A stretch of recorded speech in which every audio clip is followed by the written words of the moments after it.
terakhir live ke-10. Yoi. Akhirnya setelah sebulan live ke-10. Tunggu orang-orang rame dulu nih. Rame dulu.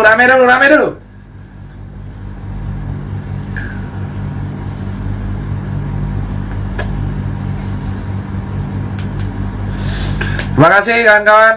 Fokus kita hari ini adalah solusi evaluasi kejadian setelah 9 yang terjadi. Yang pertama, banyak orang yang melaporkan. Banyak banget ada orang laporin teman. Gara-gara saya nge-repost atau apapun. Cuman saya nggak bahas itu, terserah lah. Dan resiko kalau kita bersuara tuh pasti ada ancaman laporan UU ITE dan kawan-kawan. Terserah lah. Toh hidup kita cuma sekali juga. Jadi kita akan bahas mengenai perkembangan pandemi. Ini saya akan bacakan berbagai sumber yang saya kasih. Jadi saya bilang ya, saya nggak mengatakan yang pertama adalah, aduh mana tadi?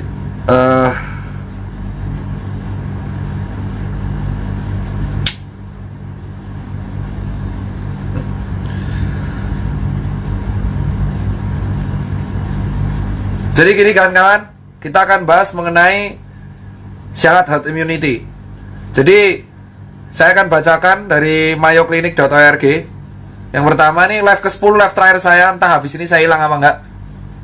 Ya, saya lakuin live cuma sampai maghrib ya. Azan maghrib langsung stop. Pertama, kenapa herd immunity important? Ini dari saya membacakan dulu. Jadi herd immunity itu adalah ketika sebagian besar dari sebuah komunitas menjadi kebal terhadap penyakit dan menyebabkan penyebaran penyakit antar orang ke orang menjadi mustahil. Seringkali presentasi dari populasi yang harus ada syarat tertentu agar bisa disebut menjadi herd immunity.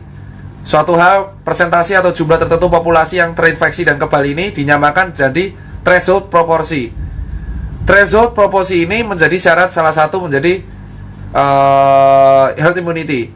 Berapa persen dari komunitas yang digunakan untuk mencapai herd immunity? Maka tergantung dari penyebarannya.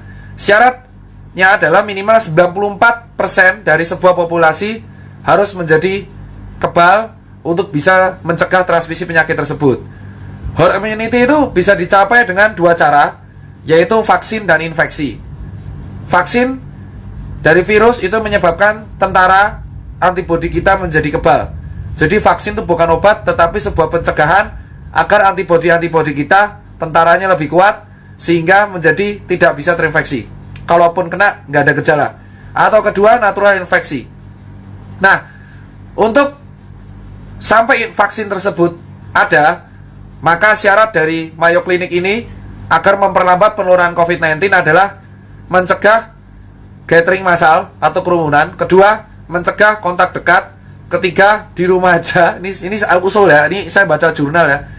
Terus mencuci tangan setiap waktu dengan sabun atau hand sanitizer. Memakai masker di tempat area, contoh tempat pasar market dan kawan-kawan. Nah, ini dikeluarkan oleh Mayo Clinic. Nah, sekarang kita tahu kenapa saya bilang tolong dibuka pikirannya kawan-kawan sekalian. Vaksin COVAX, jadi ada sebuah organisasi yang dibuat sebuah gerakan yang dibuat oleh WHO. WHO membuat sebuah gerakan bernama COVAX. COVAX ini simbolnya adalah, bisa dicek di Google banyak, Working for Global Equitable Access to COVID-19 Vaccine. Dan COVAX ini dimulai oleh ACT Accelerator yang didanai oleh CEPI dan Gavi. Dan Gavi ini dimulai oleh si Bill and Melinda Gates Foundation. Di situsnya WHO, kenapa kita membutuhkan COVAX? Karena ini situsnya WHO, mengembangkan sebuah vaksin untuk melawan COVID-19 adalah tekanan yang paling penting di sekarang ini. Dan tidak ada yang bisa memenangkan perlombaan ini sampai semuanya menang. Jadi COVAX menawarkan dosis minimal paling enggak 20% dari populasi negara. Penyebaran vaksin yang dilakukan oleh COVAX. Deliver vaksin secepat mungkin setelah tersedia. Mengakhiri fase akut dari pandemik dan membangun ekonomi. Saya cuman nih COVAX. Silakan di capture. Jadi, saya mengajari kalian soal COVAX. COVAX ini diikuti oleh 170 negara. Jadi COVAX ini menjanjikan kalau kamu naruh duit di COVAX, kamu akan mendapatkan hal ini. Mendapatkan dosis minimal 20% dari populasi. Kedua, penyebaran vaksin tepat waktu begitu tersedia. Mengakhiri pandemi yang fase akut. Ketiga, reboot ekonomi. Dengan syarat kamu naruh duit di COVAX. Nah, terus COVAX is the vaccine pillar of the access to COVID-19 tools, ACT Accelerator, Access to COVID-19 tools. ACT Accelerator adalah sebuah kolaborasi global yang digunakan untuk mempercepat pengembangan, produksi, dan kesediaan akses untuk 3T, tes, treatment, dan tracing, dan vaksin ditambah. COVAX dimulai oleh Gavi dan CEPI.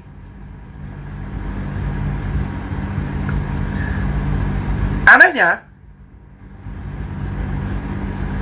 COVAX ini tuh intinya kayak koperasi, bro. Jadi COVAX itu semacam koperasi yang melibatkan banyak negara. COVAX merupakan sejenis koperasi yang melibatkan banyak negara. Jadi kamu naruh duit di sana, kamu akan mendapatkan fasilitas berupa vaksin, paling enggak minimal 20% dari populasi, dan reboot ekonomi. Dan saya baca di berita, benar, pada tanggal Oktober hari ini, Jumat Oktober 16, 2020, di berita nasional.kompas.com, Indonesia bakal dapat subsidi harga vaksin COVID-19 dari COVAX Facility. Dijelaskan oleh Kemenlu, Direktorat Jenderal Kerjasama Multilateral Kemenlu, Febrian Alpianto Rudiat, yang akan mengatakan Indonesia mendapat subsidi dari vaksin Facility COVID-19 COVAX. Dan Indonesia mendapatkan 20% dari total populasi, sesuai dengan kata-kata COVAX. Dan dipertegas oleh Perpres, Peraturan Presiden nomor 99 tahun 20 pasal 7 yang menegaskan kerjasama pasal 7 ayat 1 Perpres nomor 99 tahun 2020 yang ditandatangani oleh Menteri Hukum Yasona. Kerjasama dengan lembaga atau badan internasional sebagaimana dimaksud dalam pasal 4 ayat 1 huruf C dilakukan dengan lembaga atau badan internasional yang melakukan penawaran atau kerjasama penelitian, produksi, atau dan penyediaan vaksin COVID-19. Lembaga tersebut meliputi CEPI atau Coalition for Epidemic Preparedness Innovation, B. The Global Alliance for Vaccine and Immunization Gavi yang diinisiasi oleh Bill Gates, atau C. Lembaga badan internasional lainnya. Jadi, mau nggak mau, vaksin ini harus kita ambil. Terlepas vaksin ini wajib atau tidak, tapi dari Perpres kayaknya vaksinnya wajib. Tetapi WHO menyatakan bahwa vaksin ini diutamakan untuk orang-orang yang beresiko. Dikatakan, berita yang viral hari ini dari Kompas dan mengatakan orang muda yang sehat bisa tidak dapat vaksin corona hingga 2022. Karena sesuai dengan apa yang dikatakan Pak Erlangga, ada daftar prioritas penerima vaksin COVID-19.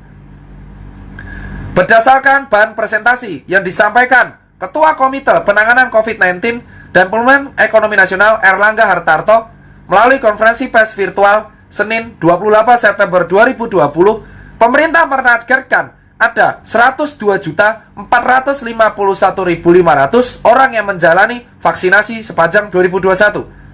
Adapun kelompok pertama adalah orang yang berada di garda terdepan dalam menangani COVID-19. Target sasaran 1,31 juta orang, saya.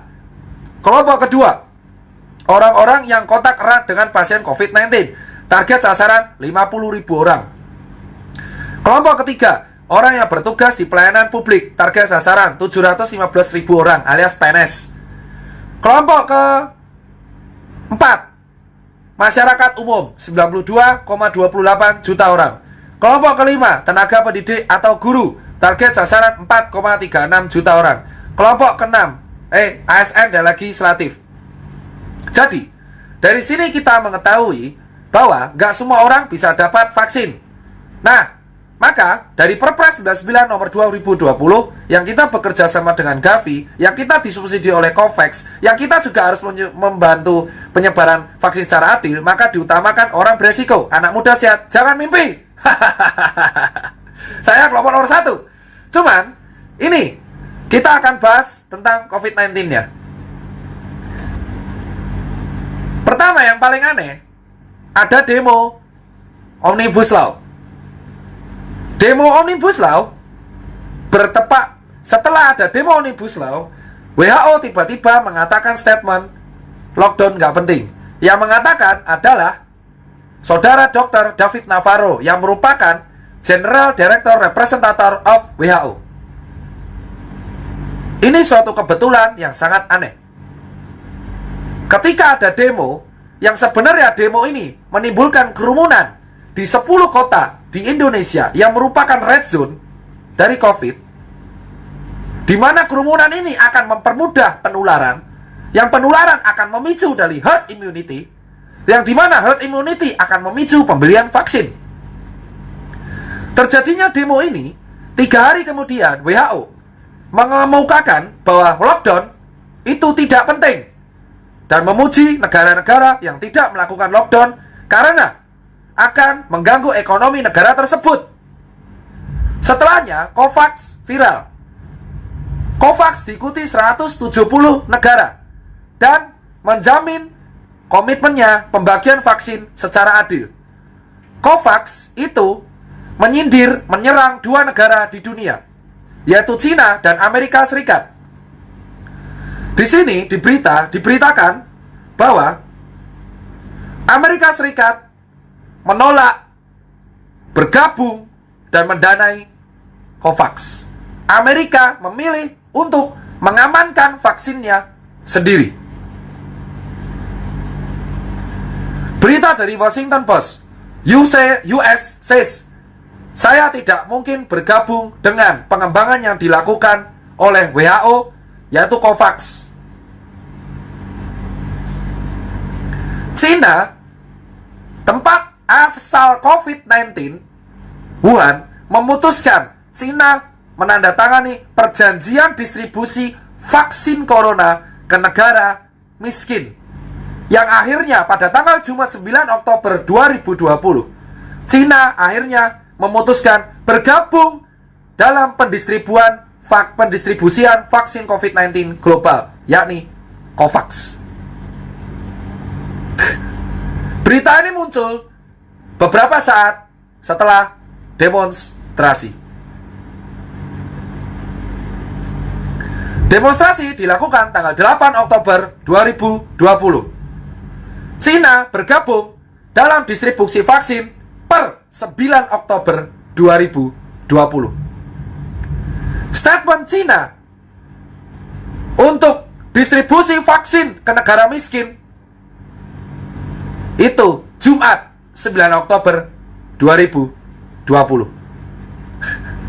Ternyata logika liar saya mengatakan bahwa demo kemarin digunakan oleh para COVAX, elit global yang tergabung dalam COVAX 170 negara. Dan ini bukan omong kosong.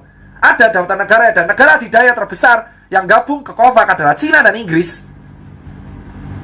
Setelahnya, WHO menolak lockdown dan mendistribusikan vaksin. Tiba-tiba Cina masuk ke COVAX. Hanya satu negara adidaya yang menolak COVAX, yaitu Donald Trump dan Amerika Serikat.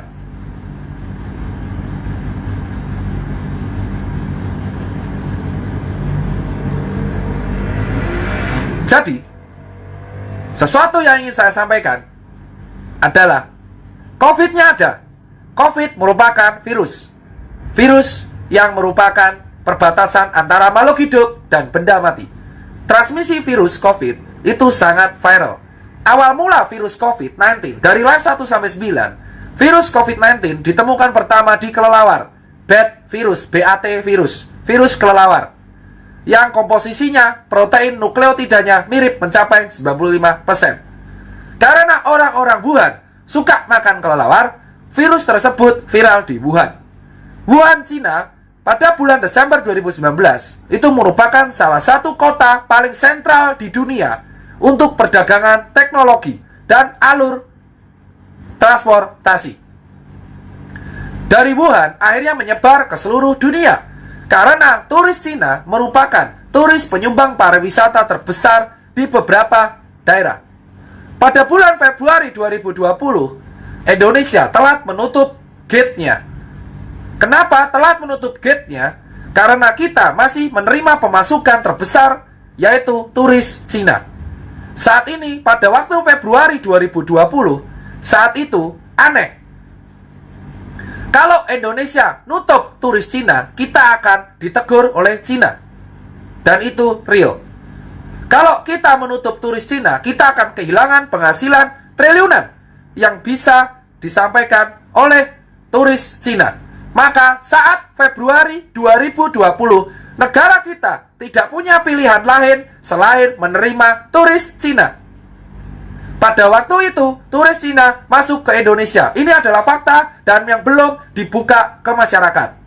Sejatinya saat itu, Cina menekan Indonesia agar turisnya tetap diterima. Dan saya dapat info ini bukan kaleng-kaleng. Jadi saat itu, pemerintah kita tidak ada pilihan selain membuka turis Cina. Saat itu COVID yang dibawa oleh turis Cina menyebar sangat masif di Jakarta dan di Bali. Lalu menyebar ke daerah-daerah lain. Untuk mengatasi COVID, sampai munculnya vaksin yang ternyata Bill Gates sudah join dan memulai Gavi dari tahun 1999. Seorang pengusaha teknologi melihat ceruk bisnis di balik vaksin. Bill Gates beberapa statementnya mengemukakan bahwa kelak manusia akan kelar karena virus pernafasan. Virus yang penyerang pernapasan. Dari sejak flu Spanyol, MERS, H1N1, H5N1, flu burung, sampai akhirnya COVID-19 yang selalu menyerang pernapasan.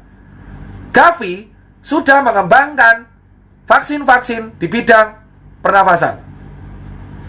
Gavi dan CEPI menjadi garda utama untuk pengembangan vaksin COVID-19. Pada bulan Maret dan April 2020, WHO menyarankan untuk lockdown. Dan saya masih ingat di berita saya capture, WHO menyayangkan Indonesia yang telat.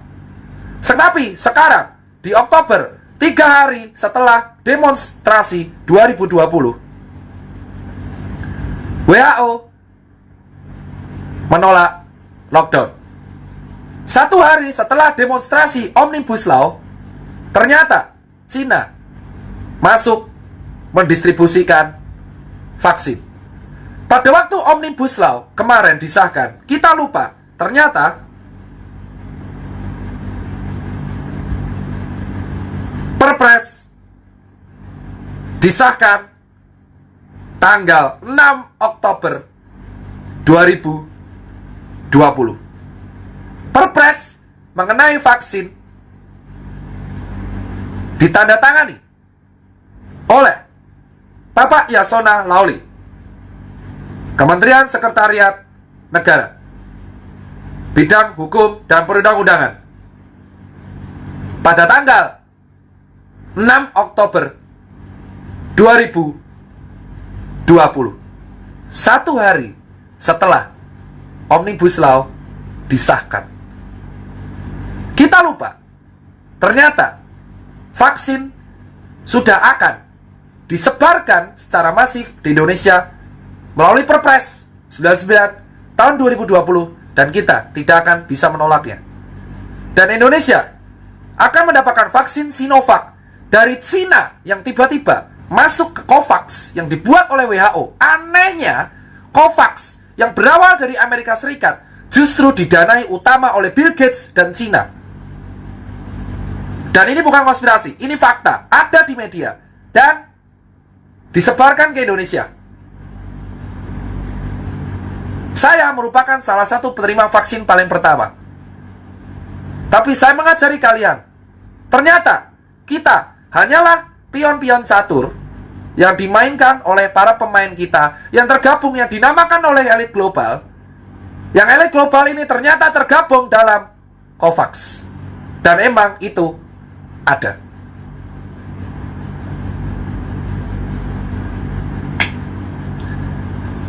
Ternyata demo-demo yang ada di Indonesia ternyata mengaburkan sebuah fakta bahwa kita sudah menandatangani fakta vaksin dengan COVAX dan Gavi, CEPI, WHO.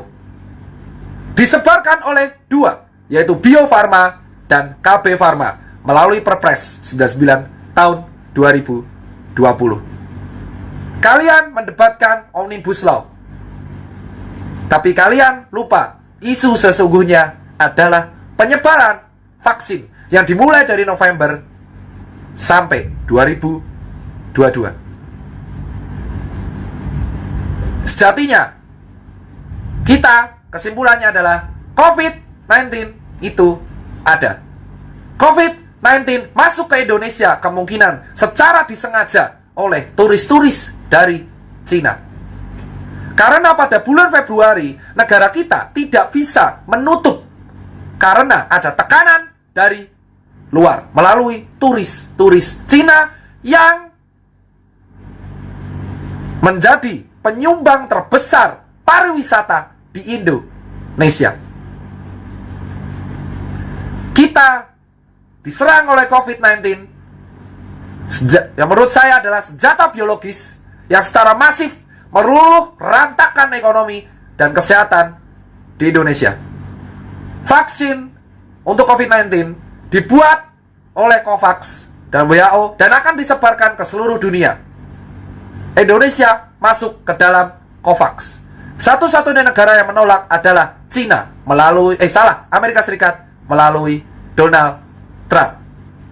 Jadi, apa yang diteriakkan oleh Jering dan FA101 tentang konspirasi elit global di COVID-19 akhirnya terbukti di tanggal 6 Oktober 2020. Pak Mardigu sudah menjelaskan ini sejak setengah tahun lalu. Saya seorang relawan yang di lapangan yang menunggu wait and see bukti-bukti. Ternyata kita sudah terjebak dalam lingkaran COVID-19.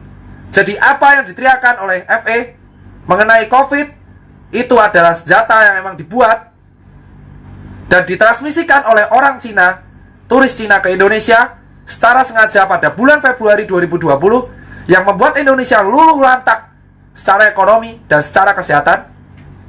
Dan akhirnya, mau nggak mau kita masuk ke COVAX, yang COVAX ada Cinanya dan Bill Gates-nya dan tidak ada Amerika Serikatnya. Dan kita, sekali lagi, akhirnya mengeluarkan uang dalam jumlah besar untuk membeli vaksin. Dan anehnya, demo Omnibus Law dilaksanakan 8 Oktober 2020 sebelum tragedi Cina masuk ke COVAX. Sekian berita di live ke-10. Kita sebagai rakyat hanya bisa pasrah. Saya sudah mendapat ancaman untuk dibully dari beberapa para elit di Indonesia tentang UIT. Untungnya lolos karena saya cuma repost. Pada dasarnya, kita nggak bisa lepas dari vaksin. Pada dasarnya, COVID-19 memang sudah disetting untuk masuk ke Indonesia. Pada dasarnya, ternyata, apa yang dikhawatirkan semua orang, kenyataan. Pada dasarnya, Omnibus Law adalah sebuah pengalihan isu tentang vaksin. Semua orang fokus ke Omnibus Law tanpa sadar bahwa draftnya memang belum ada. 812 halaman baru ada dipegang Hotman Paris tadi. Kita lupa, ternyata COVID-19 meluluhlantakkan Indonesia ke dalam genggaman negara adidaya. Sekarang kita nggak bisa menolak kuasa Cina dan COVAX dan Bill Gates yang akan menyebarkan vaksin tersebut secara cepat. Karena kita nggak bisa nolak. COVID-19 virus yang ada. COVID-19 perbatasan antara benda mati dan makhluk hidup.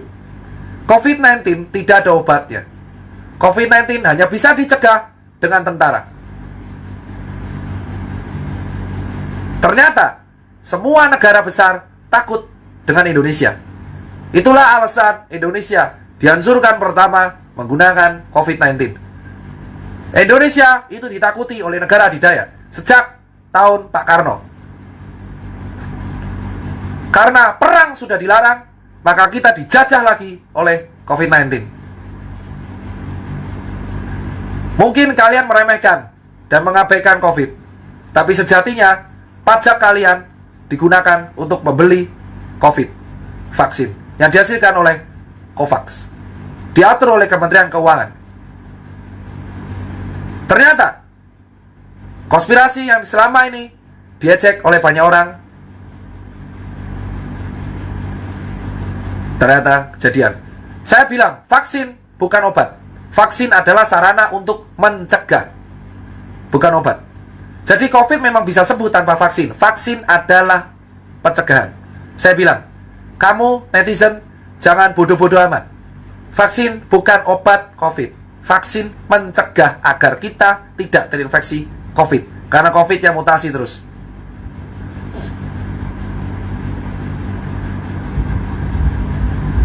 Dan akhirnya sekarang kita menikmati hasil.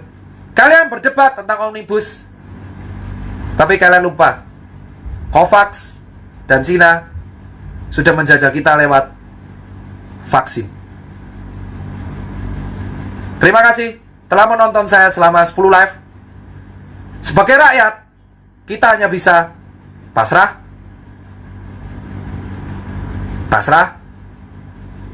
dan hanya bisa membantu sesama rakyat. Kita nggak akan pernah bisa menolak vaksin. Mau kamu buat gerakan, tidak akan bisa menolak. Mau kamu menolak, nggak akan bisa. Kita terjebak dalam sistem. Dan kalian semua terfokus oleh Omnibus Law, tapi lupa vaksin akan sudah ke Indonesia menggunakan uang-uang rakyat, dan kita dikendalikan oleh Cina dan COVAX. Setelah saya bersuara kemarin, saya mendapatkan banyak ancaman laporan. WITE lah, ancaman lah. Saya gak takut. Jika saya bersuara berakhir dibui seperti kawan-kawan saya, ya sudah. Yang penting memang cara mencegah terinfeksi COVID itu vaksin. Sekian berita dari saya. Kita gak akan bisa nolak vaksin. Pasrah saja. Yang jelas, enjoy kalian semua yang berdebat, dan lupa soal vaksin Perpres 29 tahun 2020. Selamat maghrib. Sukses buat Kemenkes, Pak Terawan dan kawan-kawan. Gak usah hadir sekalian, karena sudah selesai. COVID di Indonesia sudah selesai, karena sudah ada vaksinnya. Kamu hadir apa enggak, Pak Terawan, untuk menenangkan saya nggak penting. Lebih penting rakyat bisa makan. Tugasmu sudah ada, menyebarkan vaksin. Terima kasih buat semua yang telah melihat COVID drama di Indonesia. The end. Karena sudah ada vaksin. Selamat maghrib.